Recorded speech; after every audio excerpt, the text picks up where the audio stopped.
Thank you for joining us, everyone. We are just admitting everybody to the webinar. The event will get underway in just a moment.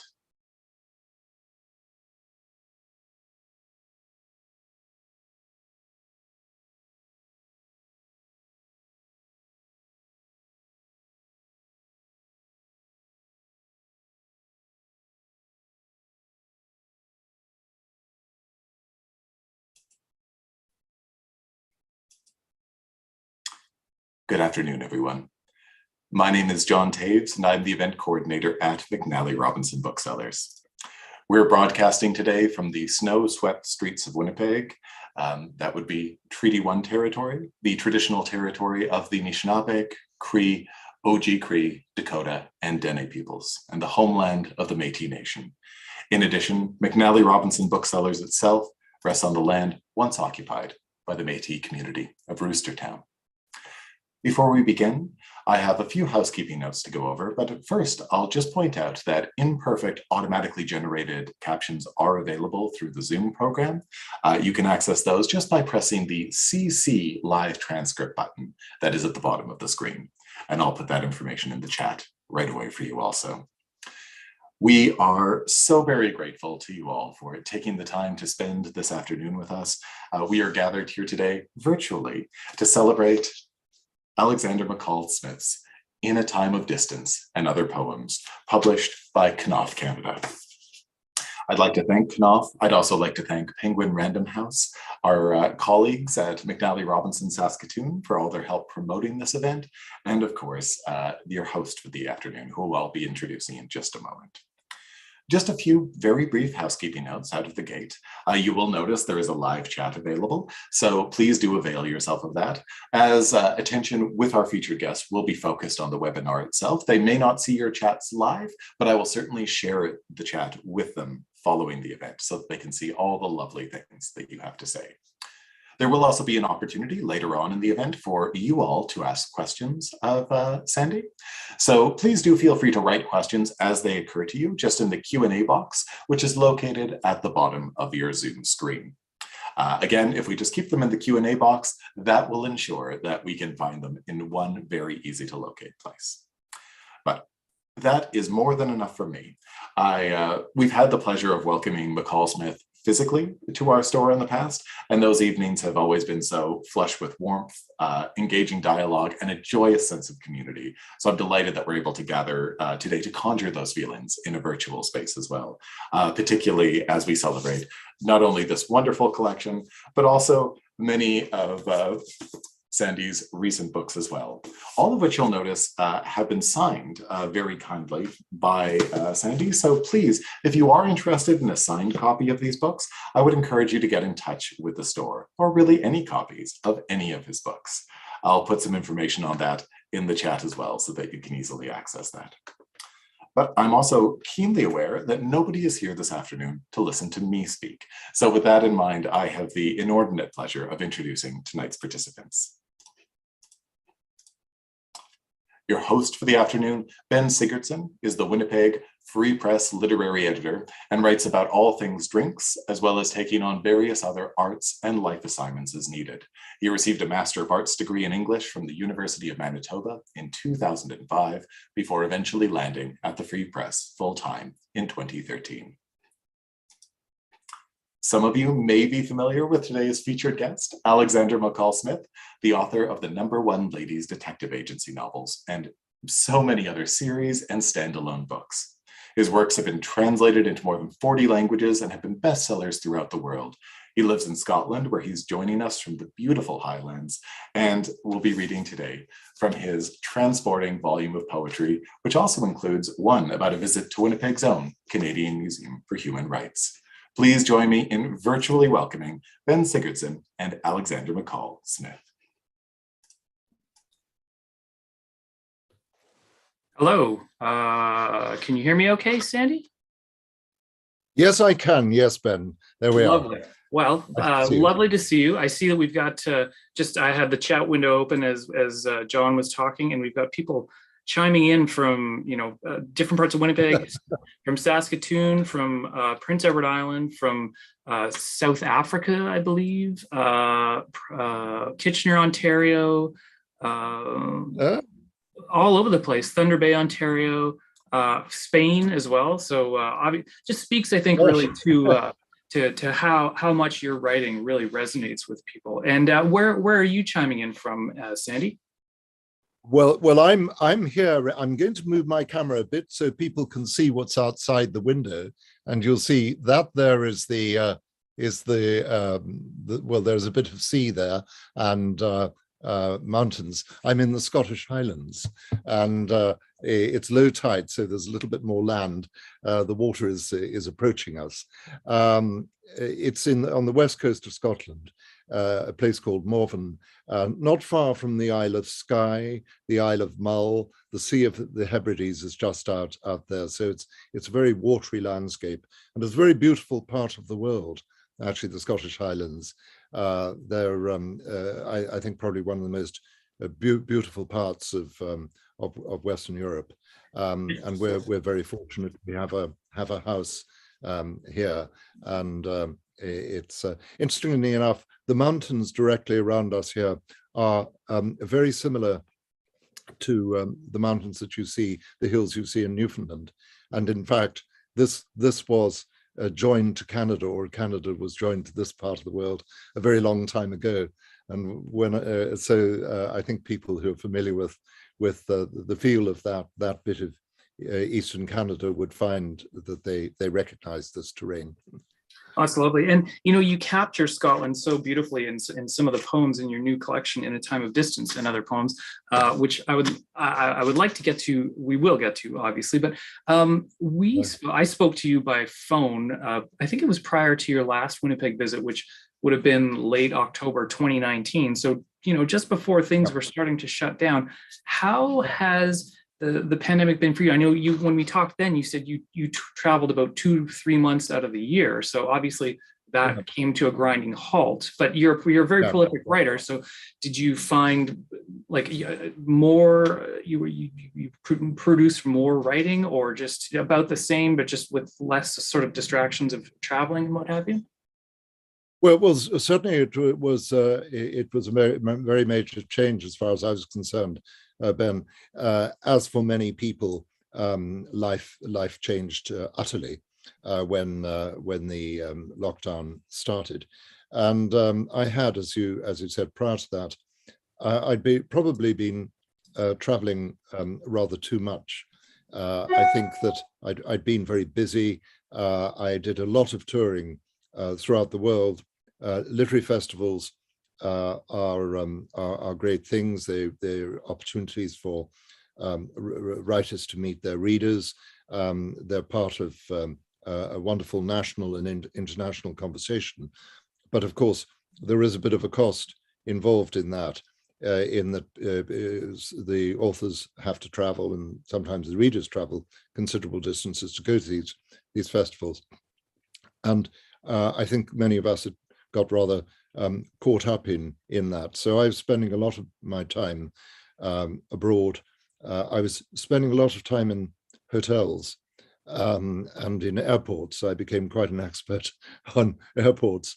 And then along came this curious event. And interestingly enough, I was, at the time that it happened, when the first lockdown occurred in Scotland, I just got back from India.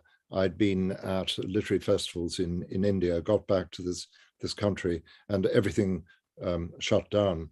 And as it happened, I was reading at the time a couple of books on monasticism, Patrick Leigh Fermore's Time to Keep Silence, which he wrote in the 1950s about visits that he'd paid to various French monasteries. And he reflects on the silence and the peacefulness that he found in these places.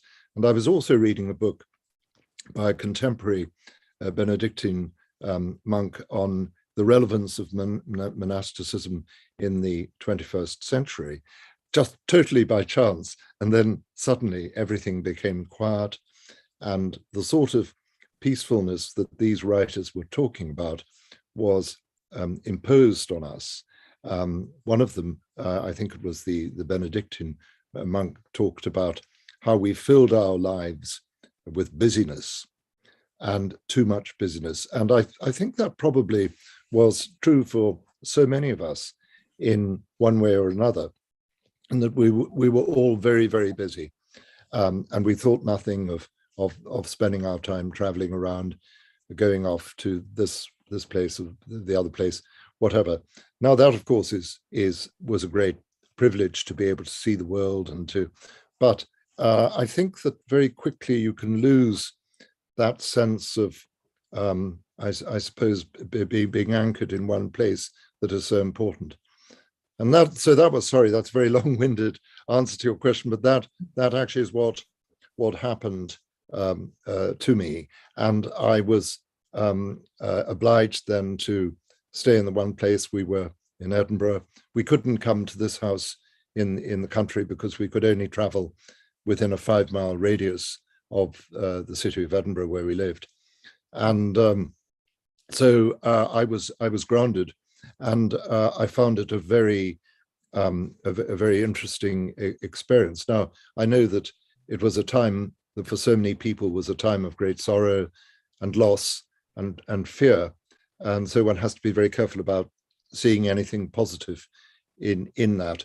But there was a positive side, which was that we all had time to think and to reflect and to ask ourselves certain questions, I suppose, about our lives. What are we trying to get out of life?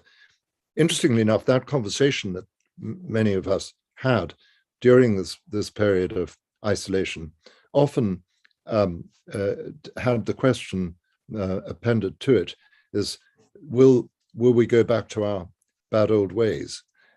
People asked. And I don't know. I think that we probably will to an extent, but we have sobered up a bit.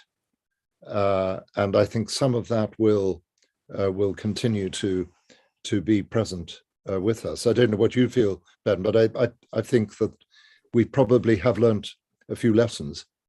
Absolutely, yeah. I mean, during the course of the pandemic, I moved into a different house with my partner. A bigger house, thankfully, because better for it wasn't because of the pandemic, but it was expedited because of it. And having spent so much time in close quarters with someone every day, all the time, really does sort of, not only does it sort of provide insight into your relationship, but it also, you're right, a lot of self-reflection. And if there's anything positive to be taken away from this time in the world or whatever, I think it's that. And also, sorry, did you have time to read more? Yes. Oh yeah, absolutely. Sometimes out of pleasure, sometimes out of necessity, like judging a book competition, or talking to authors. Your works alone, I mean, these are only like a half dozen here that are probably of the more recent ones. They could keep someone occupied for the better part of 2 or 3 pandemics, I would imagine. But I do want to sort of jump into talking about In a Time of Distance, and maybe we can get you to read something from it in a moment. But so you've written dozens of novels, both in series and standalones, nonfiction, short fiction, children's books, and you even have some recorded music out there. And now, for the first time, I think, you are a published poet. So still breaking new ground. What was that like for you to pull this collection together? Well, it was a very interesting experience for me, in that I had written quite a number of poems, which had been published in one way or another, one form or another. For example, in my Scotland Street novels, which is a series of novels that I write set in Edinburgh. At the end of each of those books, there is a poem that I write as if written by one of the characters, but actually it's me behind it. And so there were those, and I'd written a lot of poetry for composers. I'd been working with composers, choral composers, and writing song cycles, libretti for chamber operas, and so on. And so I had actually been writing rather a lot of poetry, and I was really very pleased when the invitation came to put together a collection, and it was a collection that I put together during this rather odd time that we've been through. Hence the title, "In a Time of Distance," which was a poem that I was asked to write by the BBC for the radio, and they wanted reflections on what we'd all been through. And I wrote that "In a Time of Distance" poem for that. So it was actually really a very interesting experience to look back on the poems that I'd written in various places in response to various things that I'd seen, people whom I had met. A lot of poems in this collection are poems about place, but also on all sorts of other subjects. And the result is the collection. So it was a great opportunity. And in this book, I do explain the background to each of the poems, where I was, what inspired me to write it, something about the place that the poem celebrates, and so on. Sometimes the poems were a response to things like seeing a peculiar notice. There were a number of them which actually are specifically about notices that I've come across in various places. For example, there's a poem about a place in India that I'd visited where there were a number of ancient temples, and this was a place that was protected by the National Monuments authorities in India, and there was a wonderful notice which described the place and then directly addressed the visitor and said, "Protect your heritage and feel glorious."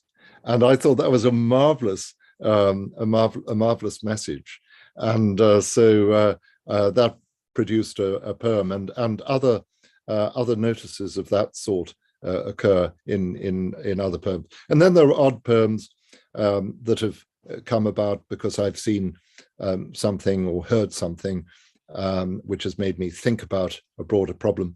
For example, on one of the poems was written on an aeroplane when I was reflecting on the language that was used by pilots to speak to the passengers on the plane, which is a language which appears to be English, but actually really is a rather peculiar form of English.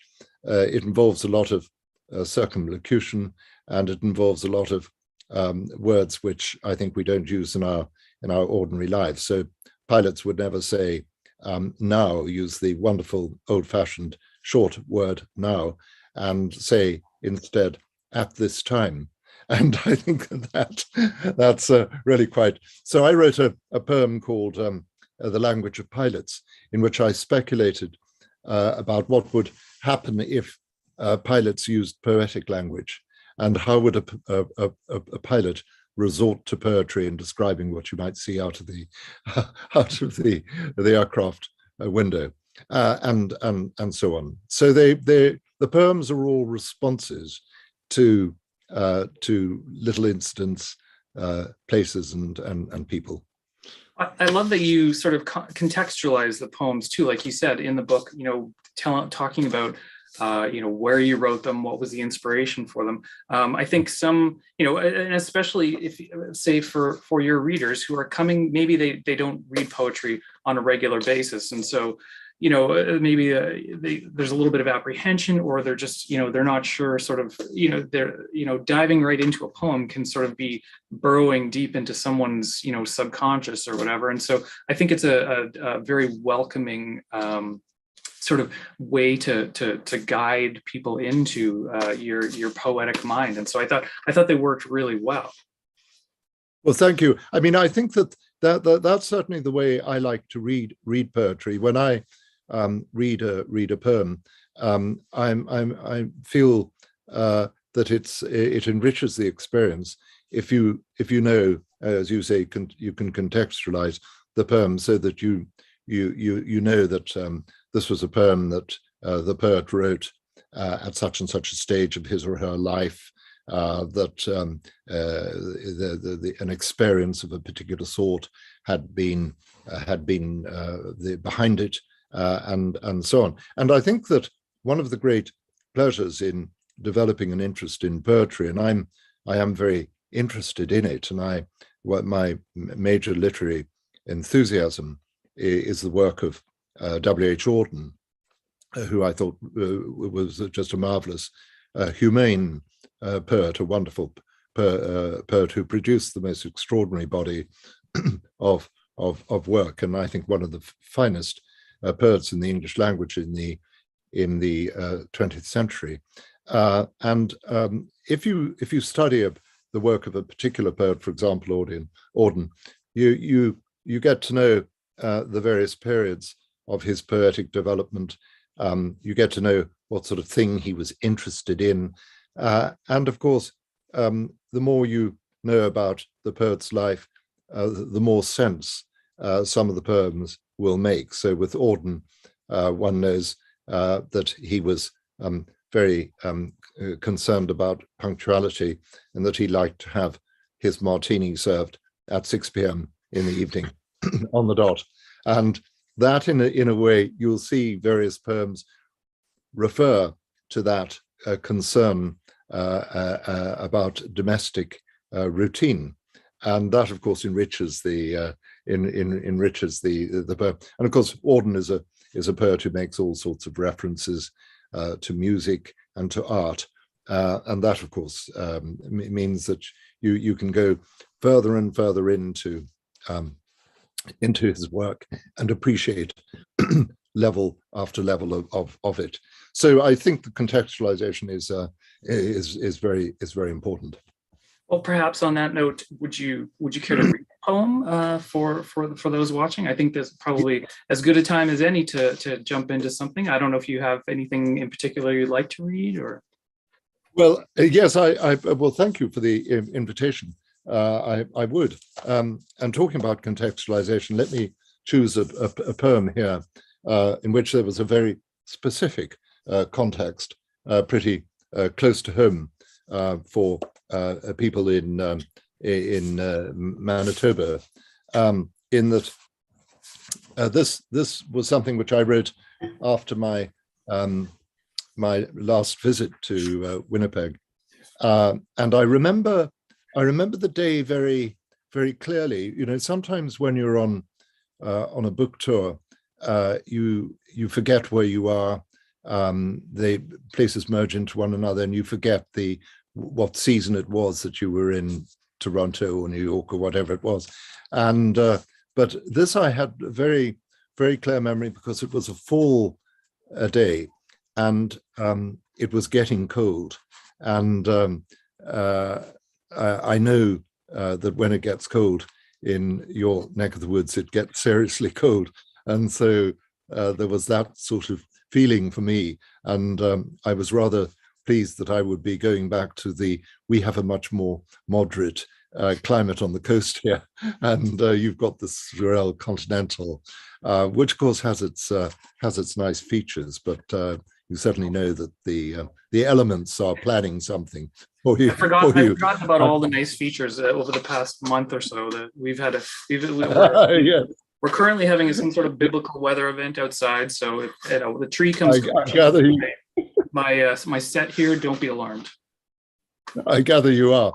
But anyway, that was the day, and I had a bit of time at my disposal. And people had mentioned to me, and I'd read about the Canadian Museum for Human Rights. And so I decided just to go. And it's rather nice when you go on impulse, when a visit isn't planned, and you just say, I've got the time, I'm just going to get into a cab and go down and see it. So I went down to it, and I was dropped at the car park and approached the museum, and I was very struck by it. I was struck by the building, which, I mean, internally is a remarkable building. I think we don't really build spiritual places anymore, because nobody really is building a cathedral well, maybe somebody is building a cathedral even as we speak, but generally speaking, that sort of architecture.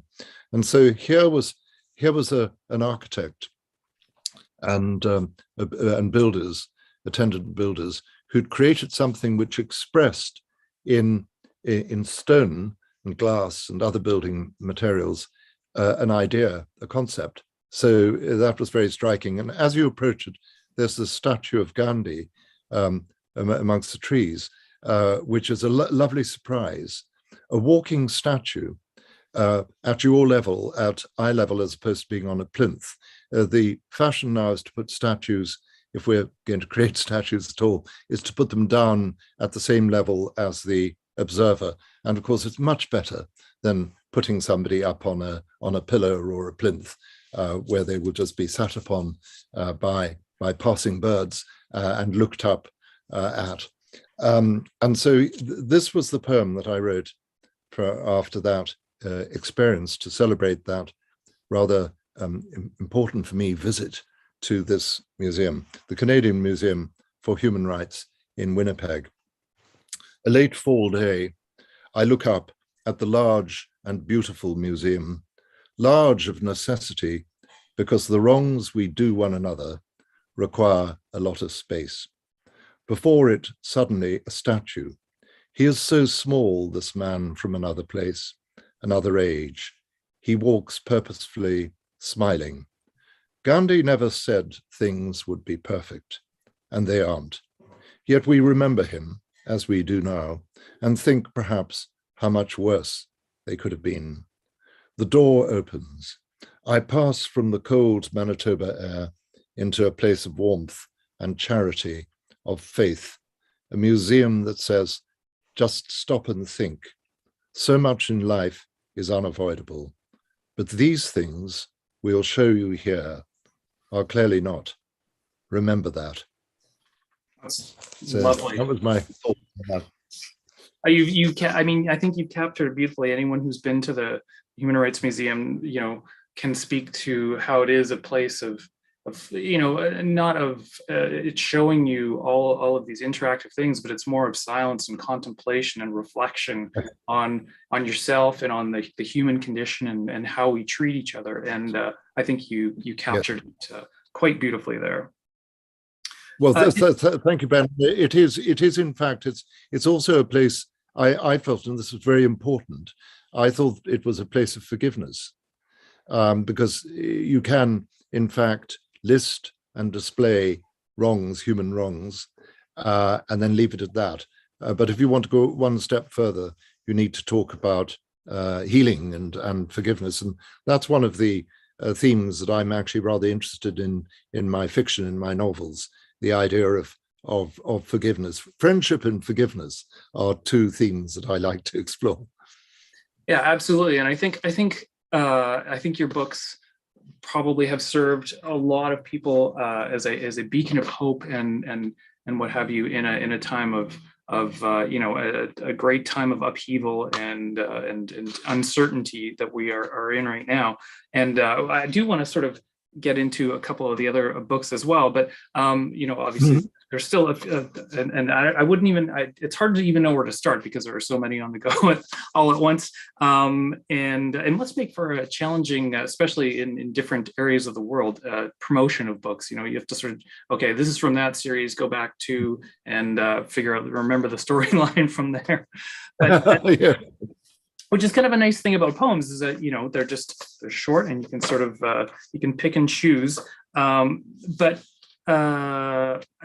you've got this beautiful suite of poems about Scotland in the book, which clearly is a place of beauty, of great beauty that inspires you. Can you talk a little bit about, writing your environment? Yes. Well, I'm very interested. As a writer, generally, I'm very interested in place, in the spirit of place. And for me, frequently, even when I'm writing novels, the first thing that I think about is place, and that place may precede character or plot. So I think of the place, I'm struck by the place, and I want to say something about it.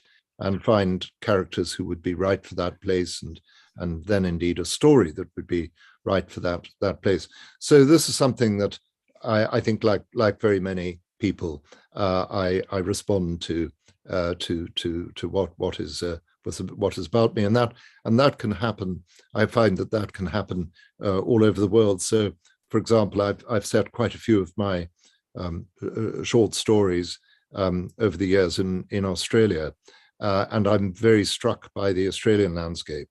I remember a few years back, my wife and I did a visit to the Australian outback, and that's the most extraordinary experience.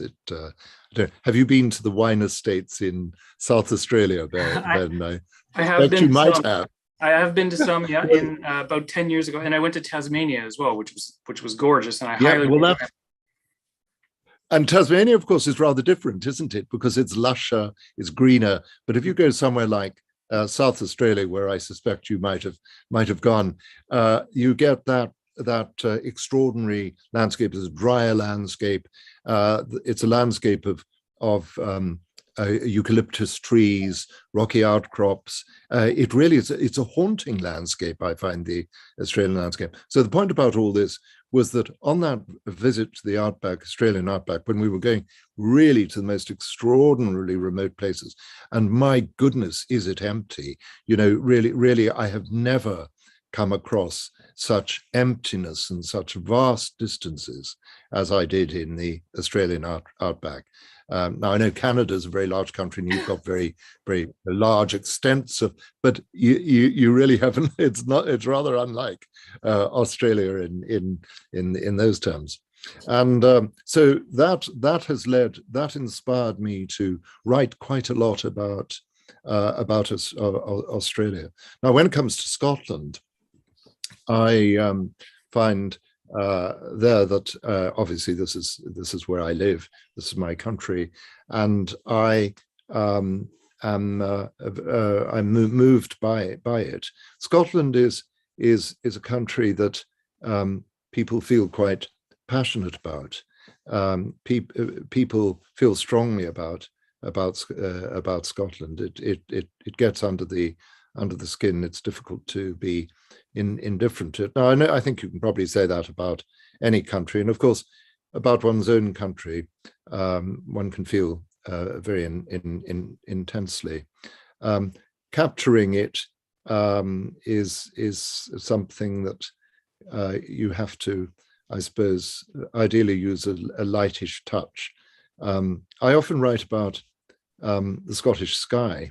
In fact, I often write about all sorts of skies. When I'm writing my #1 ladies detective agency novels, which are set in Botswana, every so often there's a reference to the sky of Botswana, to the vastness and the emptiness of it, and the sky which is so faint a blue that sometimes it seems white.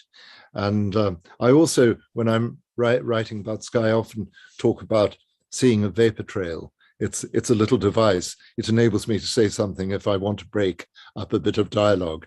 I'll have the characters looking up and seeing a vapor trail crossing the sky. Oh yeah, that sort of thing. Yeah, I did notice in the chat, Darlene just mentioned that when she reads your #1 ladies detective agency stories, she feels like she's in Botswana, and I think that's definitely I would agree with that. Although I've never been there, I don't know that they make a lot of wine there, but I would love to have an opportunity to go and find out for myself. But I do feel like that you. It feels almost like an opportunity to write about the place and the people more so than just sort of like a specific case for the detective agency, for lack of a better term. And it just builds this beautiful sort of environment of people and place in a way that's very evocative. Yeah.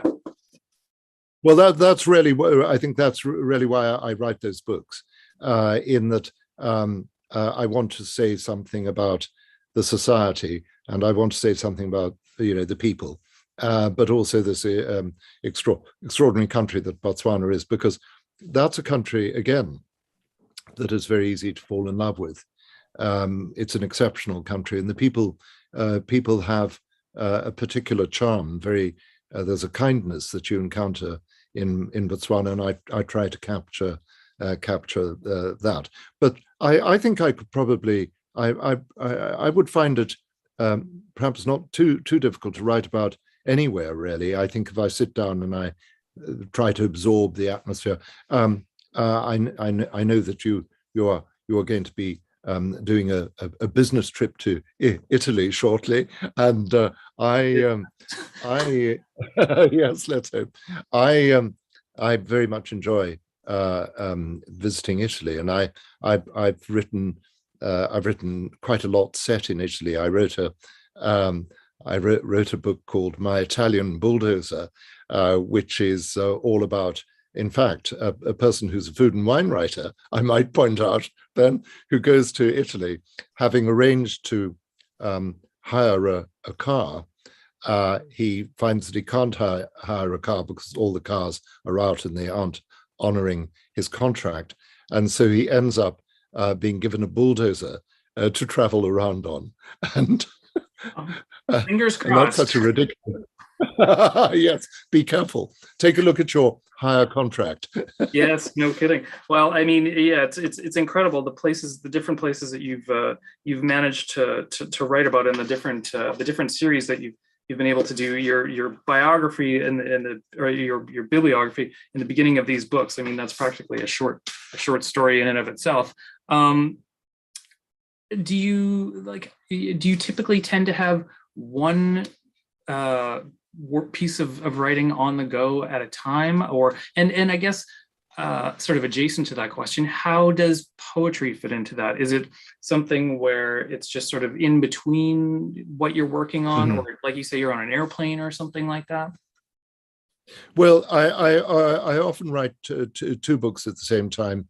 At the moment, I'm writing two. I've just finished one the day before yesterday, which is a collection of spy stories, which I started about a month ago. I was meant to be writing something else, and I'll have to be very careful here because I know that my publisher in Toronto is watching this, and so I'd better tell her that I will write the thing that I did say I'd write, but I've written something else in the meantime. So I do switch around, and the poetry comes in the interstices of that often. Yes, in that I will be writing a novel, and then I have to take an afternoon off, and I'll find that I've written a poem. Often the poems have been associated with something being written for composers, as I think I mentioned. I write libretti and song cycles and whatnot. So I'm asked, or somebody asks me to write a poem for a particular occasion. I'm very happy to do that, and I do quite a lot of that. So sometimes people get in touch and say, we're getting married, and would you write a poem for us? And I'm quite happy to do that. Or people will write. I get letters from people who say that their grandmother is turning 100 or something of that sort, and do I have anything to say? And suddenly I discover that I want to say something in poetic form. So poetry in a sense is a form of public duty writing in a way, and of course that tradition is what poets did. They were they had patrons, and their patrons said, please write a poem for my next birthday, and they went off and did it. Or indeed, if you look at Chinese poetry, I very much like the translations, particularly the Arthur Waley translations of the old Chinese poets of the Tang dynasty, for example. I love those short, beautiful, pithy descriptions of waiting by a river for a friend, or sitting in an almond grove. Lovely little poems, beautiful vignettes. But those Chinese poems were often written as part of civil service examinations. If you wanted to be given a job in the Chinese Imperial Civil Service, you had to be able to write poetry. And that was the entrance exam, so to speak, for the civil service. Imagine doing that today. Imagine saying to a group of people wanting to join the civil service, well, how's your poetry? Would you please write a poem? But maybe meant... we'd all be better off. Yes. And of course, many of those poems were on the same subject. So you had a generic analysis of Chinese poetry will say, well, there are a lot of poems on the theme of meeting a friend by a river. And that was because that was the subject of the year for entry to the civil service. You had to write a poem of that sort. That's fascinating. For you, I mean, I think I've seen in previous interviews, and maybe it was when I talked to you, that you said for example, the Ma Ramatsui books, they come to you fairly finished. What about poems? Like, is it easier to know when a novel is done for you than it is a poem? Like, do you go back, do you sort of fiddle with it a lot, or do you just sort of get to the end and you go, no, I think this is the end?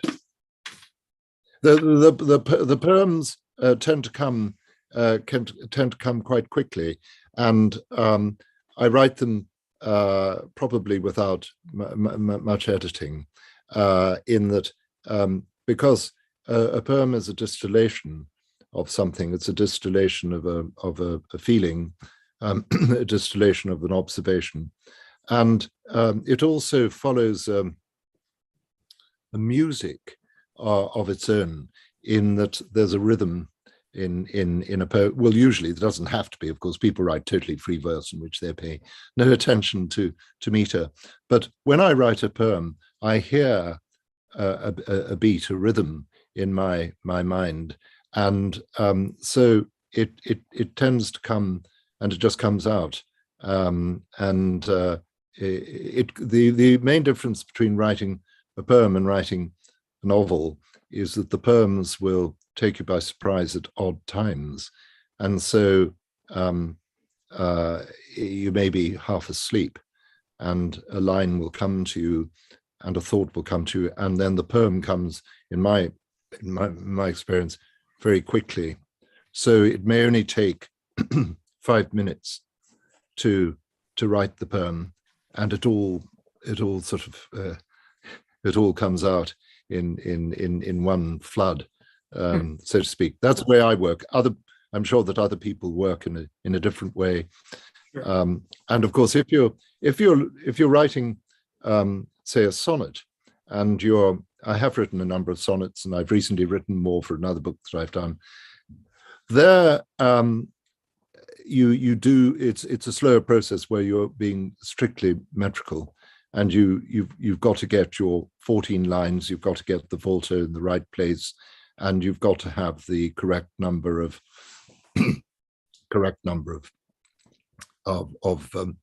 stresses or syllables or whatever you're using.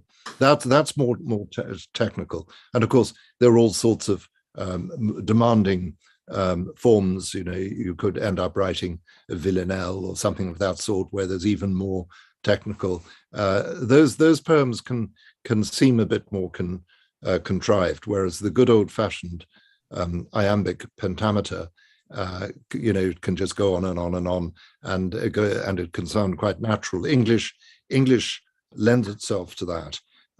English doesn't lend itself to the Alexandrian or something of that sort. English has certain rhythms, cadences, in which it feels natural, in which it feels as if the poet has said something heartfelt. That's a fantastic answer, and maybe a great place to jump into you reading another poem for us. Would you be so kind? Yes, of course, I'd be very happy to do that. Why don't I read The Language of Pilots, which was the poem that I mentioned I wrote in response to listening to aviation language. And the idea is that here is a pilot who's suddenly going to start talking poetically. Here we go, The Language of Pilots. They speak with high authority, ailerons and wings responsive to their touch. Their words are functional too, but why, I wonder, should a pilot not be a poet too and say, we now descend at last through banks of cloud, white fields as wide as any ocean, at least when viewed from where we are, at least when viewed from this suspended point, for it is Bernoulli's principle that lifts and keeps us here, between the patient earth below and this empty, soaring sky. Ladies and gentlemen, rain falls in distant vales. Look from your windows to the starboard side of this metal tube we call an aircraft. Look out there and see the rain, the grey-white shafts of rain. Do you know that those wisps of cloud you see up above are crystals of ice falling like gossamer? Did you know that? Now please, about your waists, affix the belts you must, as slowly towards the earth we drop, to land's embrace, your belts adjust. We are a little late, but what are a few minutes, nothing more here and there? Not much, I think. Goodbye, and take with you the things you brought, your few possessions. Goodbye until we meet again, and once more we carry you on wings of steel, to places you would wish to go. Goodbye, dear friends. It matters not whether you're a member of the loyalty scheme we've got.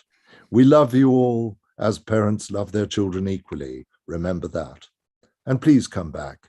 Goodbye again, and cabin crew, unbar the doors, let light be seen, secure what needs securing, and cross-check, whatever that might mean. Goodbye, for soon these great engines on landing will be silenced, as will I.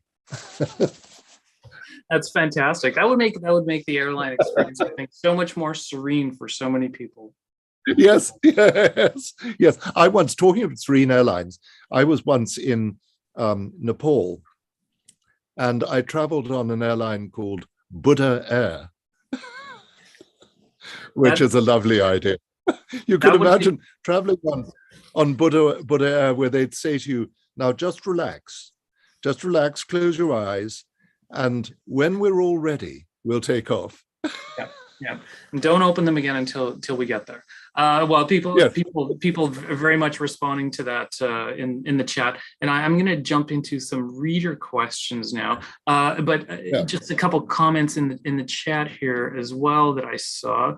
One person says, talking about your references to the Botswana sky, I grew up in the Botswana, and Alexander captures the place so well. So there you go. And Karen mentioning how important that you mentioned human rights, wrongs, and forgiveness. Thank you for doing so. And then asks, and I'll throw this over to you to answer while I gather up some more questions.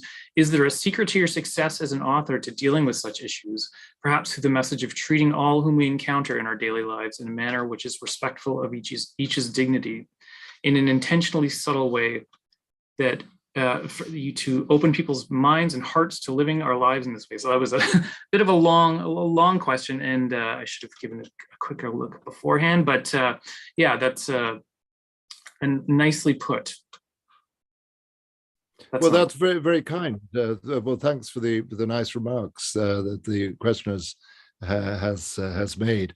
I think people are very happy to read about kindness and friendship and positive things, and I suppose that's the area of literature in which I happen to work. I didn't set out specifically to say, well, I want to write about these things. That's just what I want to write about, really. And so I want to write about Mara Motswe and my other characters, Isabel Dalhousie and various other people, who I think actually are, generally speaking, positive characters.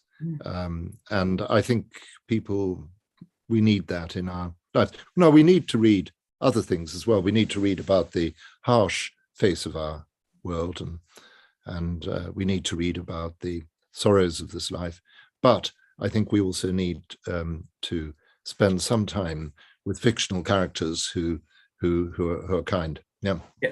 And so Elizabeth asks in the question, I listen to These Are the Hands often. It captures perfectly the lives of working people in Scotland. Do you have any more? Oh, right. musical collaborations in the works. And she also says, when one needs a bit of peace and sanity in today's world, your books are my go-to. So many thanks. Well, thank you so much for those generous remarks. Yes, These Are the Hands is a song that I wrote, and there were a number of songs that I wrote the words of, not the music, about living and working in Scotland. And These Are the Hands is about the hands that built the ships on the Clyde, and which was accompanied by a lovely little film that they made of that. I am writing further things for composers. I'm working at the moment on a full-length opera which will be performed next year, and I've recently written a fairly long piece about the islands of the St Kilda group, which a young composer in Glasgow has written most beautiful music to. So yes, I am continuing to do that. And Ginny asks, do you still play in the really terrible orchestra? Well, I don't go to as many practices as I should. I'm still a member of the orchestra. My wife goes every 2 weeks and plays in the orchestra. I go occasionally. In my case, there's if I go to the practices, it makes no difference because I'm such a bad player that it really doesn't help. But yes, we still have that orchestra. It's the worst amateur orchestra in Scotland. We're pretty weak, but we get great pleasure from playing together. That's great. And I'm just going to sort of jump back and forth between some different books and characters and stuff and what have you that folks have asked about. Beth says, I'm so fond of Isabel Dalhousie and feel a certain kinship with her introspective and rambling style of thought. Sounds like me. Is she modeled after someone you know, yourself, for instance? Well, no. Isabel Dalhousie does tend to think a lot about issues. She's a philosopher. She's somebody who she edits a journal of applied ethics, and I suppose that I agree with her views on a number of subjects. But then I also agree with what Mara Mosby says, and so people often say to me, "Are you Mara Mosby? Are you Isabel Dalhousie?" And I would say, "Well, yeah, maybe," but I don't think of myself as being them. But I do find that I agree with them. It's quite extraordinary, but I agree with many of the things that Isabel Dalhousie says. I don't know why that should be the case, but there we are. Okay, so jumping over to the Scotland Street series, Peter asks, are you going to continue writing them, stories, the Scotland Street stories? I love them because of your broad treatment of the complexities of the human condition and relationships, challenges, and lots of delightful humor. I keep hoping for Bertie to find all the good he so deserves. Tofu is a truly inspired name. Thanks so much, and great to hear and see you today. That's from Joyce in Thunder Bay, Ontario. Well, thank you very much, Joyce.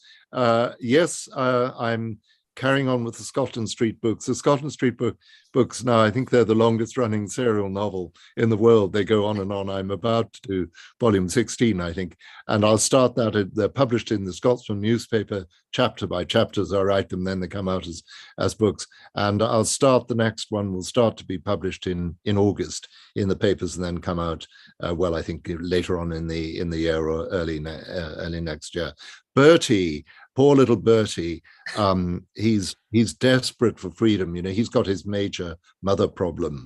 He's got a very, very pushy mother, and Bertie just wants to lead the life of an ordinary little boy.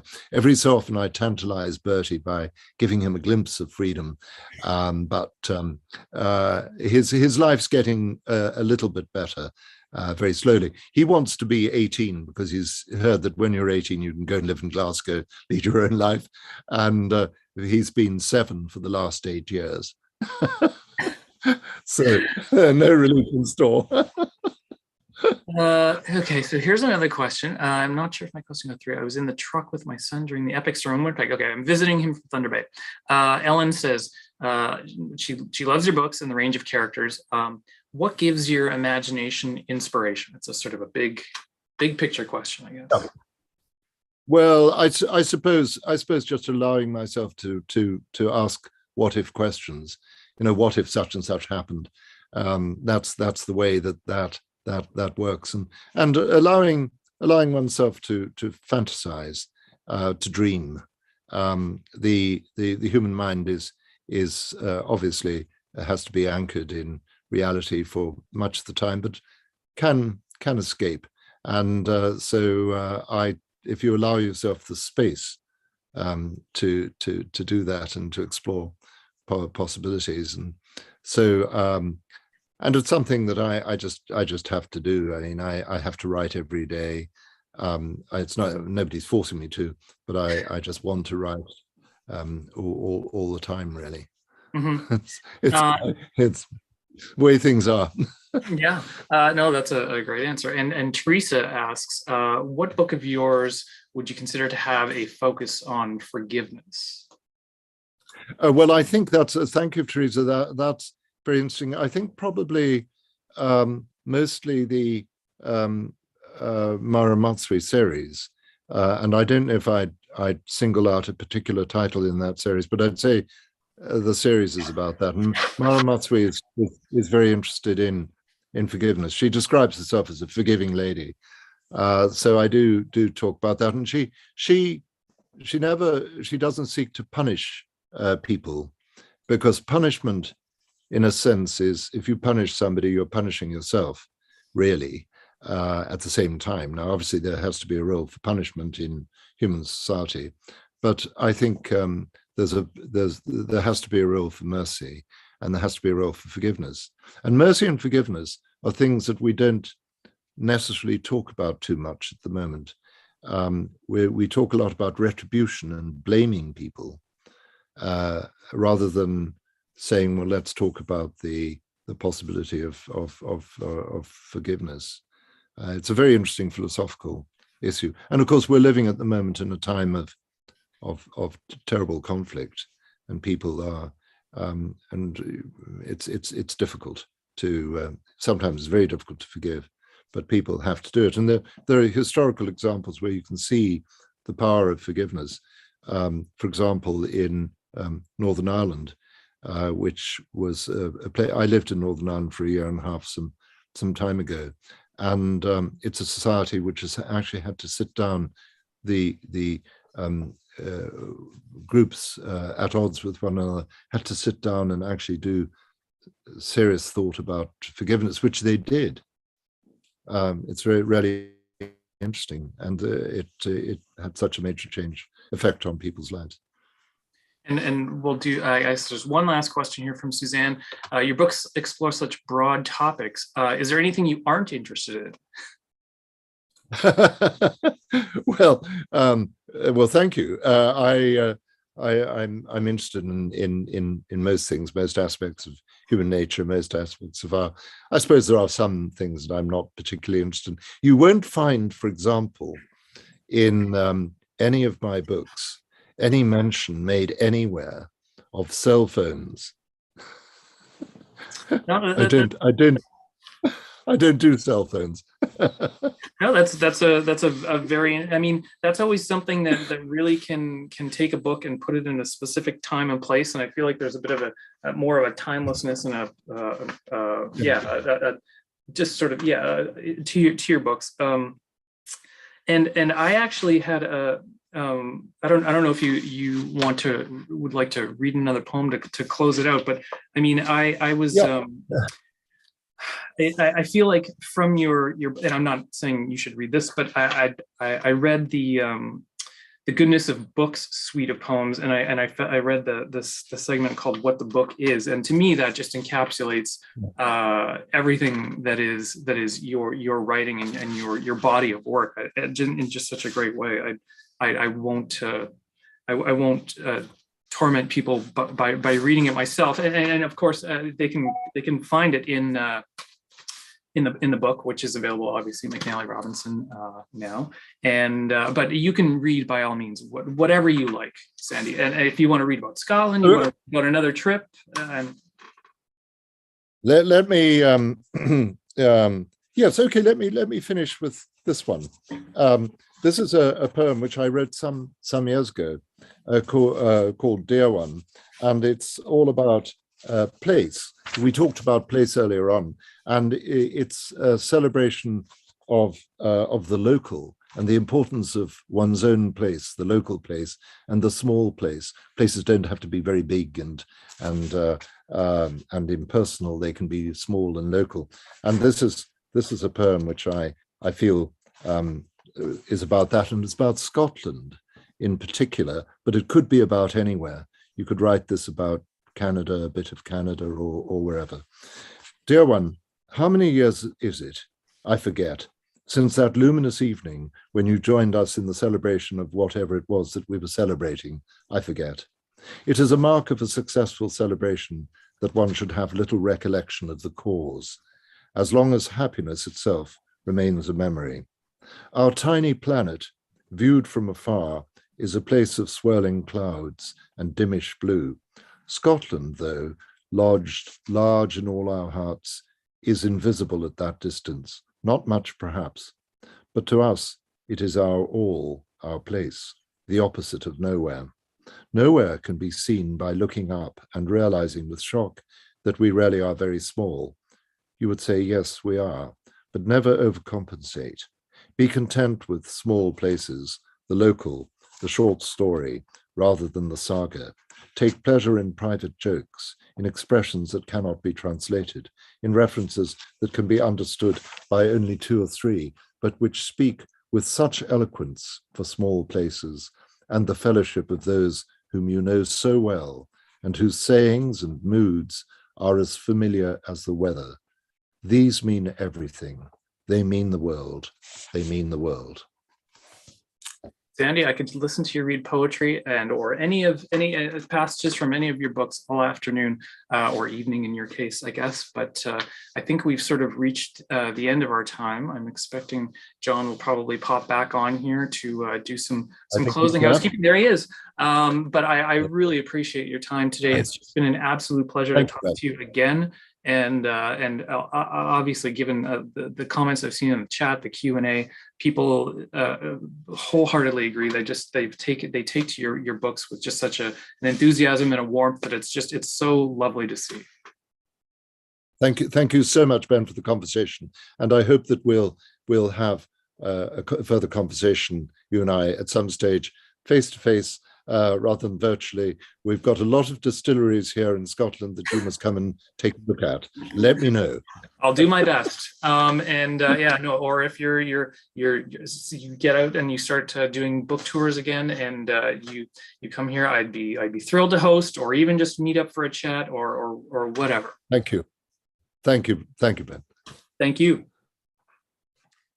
And thank you both so very much. I'm going to keep the gratitude rolling just for a few more moments.